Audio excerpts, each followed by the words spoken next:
अस्सलाम वालेकुम। मैं सैयद हुसैन शाह आपको खुश आमदीद कहता हूँ आज के शो में। आज हमारे साथ मौजूद है Umar Nisar, CEO dimension construction. अस्सलाम वालेकुम उमर, वालेकुम सलाम। कैसे हैं आप? अल्हम्दुलिल्लाह। आप कैसे हैं फरहान भाई? जी अल्हम्दुलिल्लाह। आप हमें ये बताइए कि डायमेंशन कंस्ट्रक्शन की जर्नी आपने कैसे स्टार्ट की? जी, मेरा उस टाइम में बेसिकली जो है स्टडी जो है वो भी मेरी सिविल में है, सिविल जी। इंजीनियरिंग है मेरी। 14 2014 का पास आउट। ओके। तो तब से जो है वो मतलब ऑन एंड ऑफ जॉब्स चल रही हैं, कंपनी टू कंपनी जो है वो चीज़ चल रही है। तो मेरे पास जो है वो 12 टू 14 ईयर का एक्सपीरियंस भी है इन सिविल इंडस्ट्री। ओके। और अभी जो है वो मतलब कि फिर मैंने ये डिसाइड किया कि हमें क्यों नहीं मतलब कि एक पॉजिटिव स्टेप लेना चाहिए कि हम अपनी एक कंपनी इंट्रोड्यूस करवाएं, जिसमें जो है वो मतलब ज़री सी बात है, एक्सपीरियंस भी है, जी। मार्केट के अंदर जो है वो क्लाइंट्स भी हैं, रिलेशंस भी हैं। तो क्यों नहीं फिर हमें जो है वो एक कंपनी इंट्रोड्यूस करवानी चाहिए। तो बस ये फिर अब इसको स्टार्ट किया जाए। सही।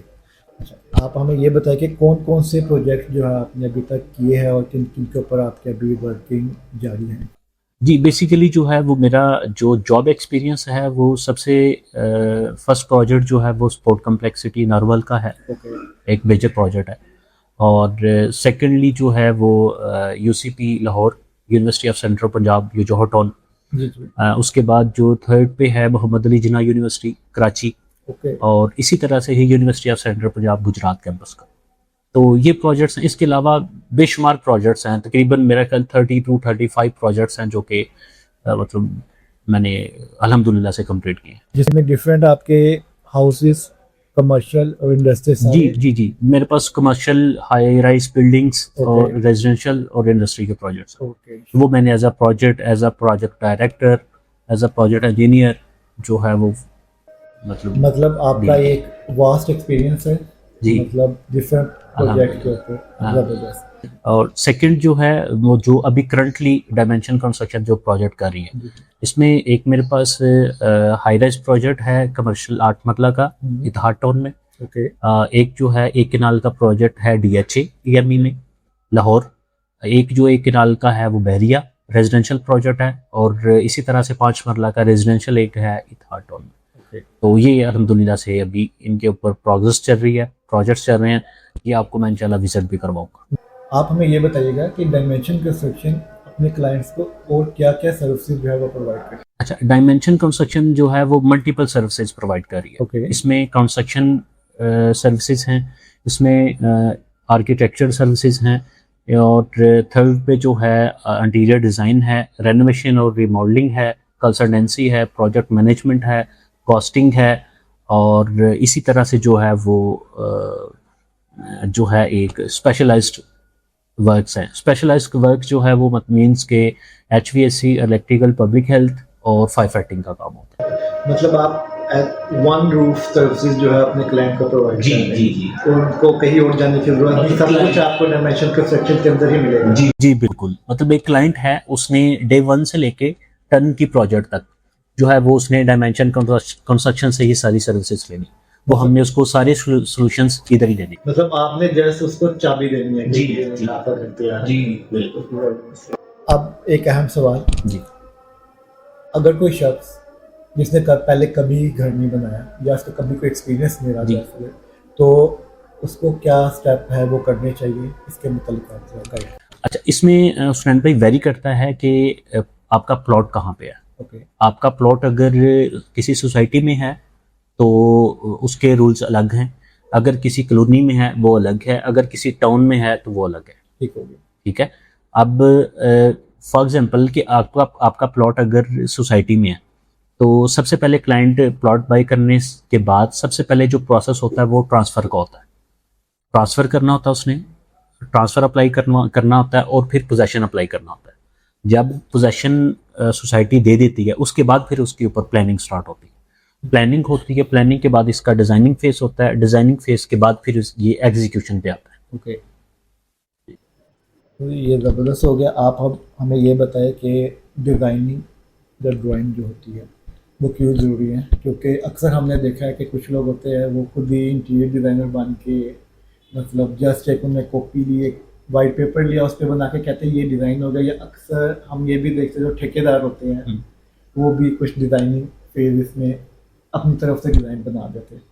तो डिज़ाइनिंग क्यों ज़रूरी है, इसकी अहमियत क्या है, इसके मुतालिक ज़रा आप बताइए। जी उस्मान भाई, ये जो सबसे मेन चीज़ है ना वो आपका डिज़ाइन है। जी। ठीक है, तो हमारे जो है वो सबसे लोग इस चीज़ को इग्नोर करते हैं, डिज़ाइन को।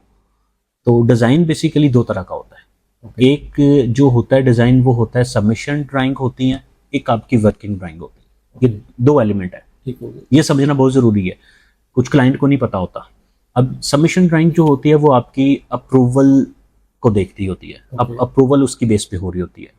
फॉर एग्जांपल के लाहौर में इतिहाद टाउन में या बहरिया तो खैर नहीं, इतिहाद टाउन में या मतलब आप जोहर टाउन में, वबडा टाउन में या इस सराउंडिंग में जो भी आप घर बना रहे होते हैं तो वो आपने एलडीए से अप्रूवल लेना होती है। ऐसे ही।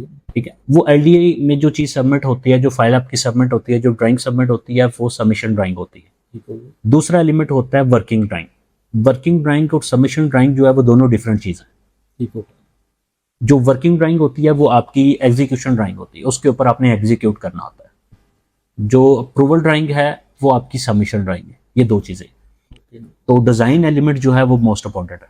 क्योंकि ज़्यादातर हमने यही चीज़ देखी है कि लोग जो है वो सिर्फ एक ड्राइंग को ड्राइंग ही समझते हैं, नोट एंड सबमिशन ड्राइंग या वर्किंग ड्राइंग नहीं उसको समझते। जी ये आपने अच्छा किया कि हमारे यूज़र्स को इस चीज़ का आपने नॉलेज दिया कि पता चले उनको कि ये दोनों अलग अलग चीज़ होती है, एक चीज़ नहीं है। जी तो इस पे कोई कंप्रोमाइज़ ना करें आप लोग। बिल्कुल।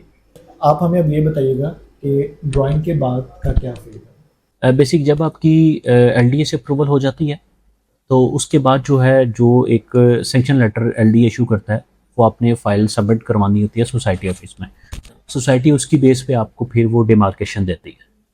उस डिमार्केशन पे फिर आपने उसको एक्सीवेशन करना होता है। एक्सीवेशन के बाद जो है वो उसकी ड्रेसिंग, लेवलिंग और कंपेक्शन वगैरह होती है। जो लूज एक्सीवेशन भी जो आपकी हो रही होती है, ये भी चीज़ बड़ी देखने वाली है कि जो एक्सीवेशन हो वो आपकी एज पर ड्राइंग हो। फाउंडेशन रिक्वायरमेंट कितनी है। कुछ लोग जो है वो सिर्फ ये क्या करते हैं कि 2 फुट 3 फीट आपने उसको एक्सीवेट किया, उसके बाद आप उसके ऊपर जो है ना फाउंडेशन स्टार्ट कर देते हैं। क्योंकि ये बहुत कॉमन प्रैक्टिस हमारे इधर पाकिस्तान में की जाती है कि सिर्फ 2 फुट पे या 3 फुट पे रख के कहते हैं ये आपकी फाउंडेशन जो बन गई। जी, सही। ये चीज़ें बेसिकली मेक श्योर करनी चाहिए क्लाइंट को। ओके। और ये तब मेक श्योर होती है जब आपका प्रॉपर डिज़ाइन हो, जब आपके साथ कोई अच्छा आर्किटेक्ट, अच्छा कॉन्ट्रैक्टर, अच्छा डिज़ाइनर कोई आपके साथ अटैच हो, तो ये चीज़ें फिर आपको ये चीज़ें आपके नॉलेज में आती हैं। अच्छा, पोजेशन ले ली हमने, ठीक है। अब हमने उसके ऊपर वर्किंग शुरू करनी प्लान जी। करते। तो अब पोजेशन के बाद का क्या स्टेप होता है। आपको सबसे पहले तो ये चाहिए कि आप अपनी लैंड का, अपनी प्लॉट का सॉइल टेस्ट करवाएं। जियोटेक इन्वेस्टिगेशन से आप उसका सॉइल टेस्ट करवाएं। मल्टी प्रोजेक्ट्स होते हैं, जो कमर्शियल एक्टिविटी होती है, कमर्शियल प्रोजेक्ट है, उसके लिए तो सॉइल टेस्ट बहुत ज़रूरी होता है। वैसे तो रेजिडेंशियल के लिए भी बहुत ज़रूरी है, लेकिन क्लाइंट इस चीज़ को इग्नोर करते हैं। सॉइल टेस्ट जो है बहुत ज़रूरी है, वो आपका डिज़ाइन से पहले का एलिमेंट है, उसकी बेस पे आपका डिज़ाइन हो रहा होता है। तो आपको ये है कि आपको हाउ नो हो जाती है कि भाई हमारी जो बेरिंग कैपेसिटी है, हमारी जो ज़मीन की स्ट्रेंथ है, उस लैंड की जो स्ट्रेंथ है वो कितनी है, वो आपको सॉइल टेस्ट बता रहा होता है। वो फिर आपका सॉइल टेस्ट जाता है आपके स्ट्रक्चर इंजीनियर के पास। स्ट्रक्चर इंजीनियर उस बेस पे फिर आपका प्रोजेक्ट डिज़ाइन करके देता है। इन केस अगर आपकी प्लॉट की बेरिंग कैपेसिटी कम है, तो स्ट्रक्चर क्या करेगा कि उसकी बेरिंग कैपेसिटी को पहले इंक्रीज करेगा, उसके अंदर जो है वो कुछ एलिमेंट ऐड करेगा। फॉर एग्जांपल इंजीनियरिंग फिल होता है, इंजीनियरिंग में हम यूज़ करते हैं इंजीनियरिंग फिल, ग्रेवल और सैंड को मिक्स करके बाय लेयर्स 2 से 4 लेयर्स में हम उसको कंपैक्ट करते हैं। उसके बाद फिर उसके ऊपर उसका जो है वो राफ्ट फाउंडेशन या बाकी जो फाउंडेशन है वो मतलब रखी जाती है। तो ये बेसिकली आपकी बेरिंग कैपेसिटी को इंक्रीज करता है। तो इस सॉइल टेस्ट जो है वो बहुत ज़रूरी है।